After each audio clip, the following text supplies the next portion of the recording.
Hello बच्चों, चलिए प्रश्न पढ़ते हैं। प्रश्न दिया है कि दिए गए विकल्पों से सारणी को भरें। तो यहाँ पर जो अपने एक सारणी दी हुई है कि ऑक्सीजन अधिकांश यौगिकों में -2, H2O में खाली स्थान दिया हुआ है 1 नंबर का, तथा OF2 में 2 नंबर का खाली स्थान दिया हुआ है, हेलोजन -1 इसके सभी यौगिकों के लिए ये, उसके बाद में हाइड्रोजन इनके सभी यौगिकों में 4 नंबर विकल्प को भरना है, और बाइनरी धात्विक हाइड्राइडों में 5, और सल्फर के लिए इस तरह से जो अपने को ऑक्सीजन संख्या जो है वो बतानी है। तो सबसे पहले बात करें अगर अपने ऑक्सीजन वाले परमाणु की, तो देखो क्या होता है कि ऑक्सीजन अधिकांश यौगिकों में -2 ऑक्सीकरण अवस्था दर्शाता है। यह बात तो सही है। ऑक्सीजन अधिकांश यौगिकों में जो ऑक्सीकरण अवस्था होती है इसकी, वो क्या होती है, -2। H2O में जो इसकी ऑक्सीकरण अवस्था है वो देखो कितनी होती है, -2। लेकिन OF2 जो होता है उसमें इसकी ऑक्सीकरण अवस्था क्या होती है, +2 होती है। क्यों होती है? क्योंकि देखो ऑक्सीजन का निकालना है, क्या मान लिया, x, +2 इंटू फ्लोरीन के ऊपर तो हमेशा -1 ही रहेगा क्योंकि सबसे ज्यादा विद्युत ऋणी है। तो -1 बराबर 0। इसका मतलब क्या हुआ, x बराबर +2।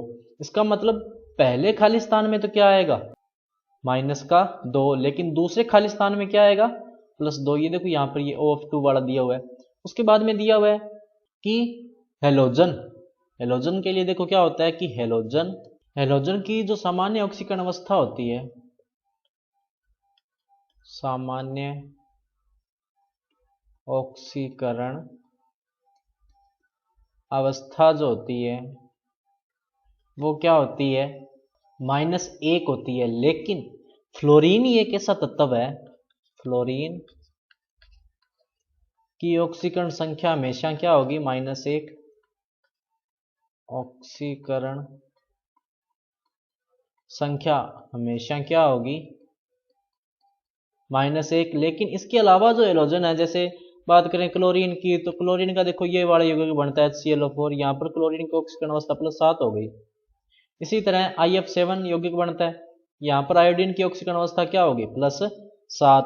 तो बाकी सारे हेलोजन तो जो प्लस में भी ऑक्सीकरण अवस्था दर्शा सकते हैं, लेकिन फ्लोरीन हमेशा क्या दर्शाएगा, माइनस में ऑक्सीकरण अवस्था दर्शाएगा। यानी कि यहाँ पर क्या आएगा, फ्लोरीन।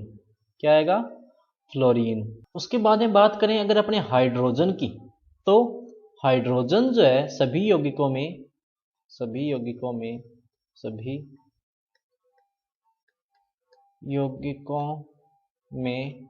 +1 ऑक्सीकरण अवस्था दर्शाता है, ऑक्सीकरण अवस्था दर्शाता है। जैसे HCl हो गया या HF हो गया। लेकिन इसके जो हाइड्राइड्स होते हैं, लेकिन यह बाइनरी धात्विक हाइड्राइड में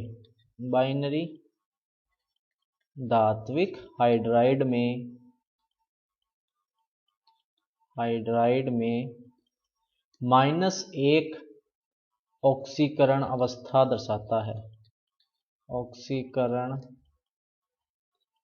अवस्था दर्शाता है। कौन सी ऑक्सीकरण अवस्था दर्शाता है, -1। और सल्फर जो है, सल्फर वो सभी सल्फाइडों में, सल्फाइड जो होते हैं ना, सभी सल्फाइडों में -2 ऑक्सीकरण अवस्था दर्शाता है, ऑक्सीकरण अवस्था दर्शाता है। तो देखो सही विकल्प कौन सा होगा, विकल्प नंबर बी। तो बच्चों ये था आपका उत्तर। मैं आशा करता हूं आपको समझ में आया होगा। धन्यवाद।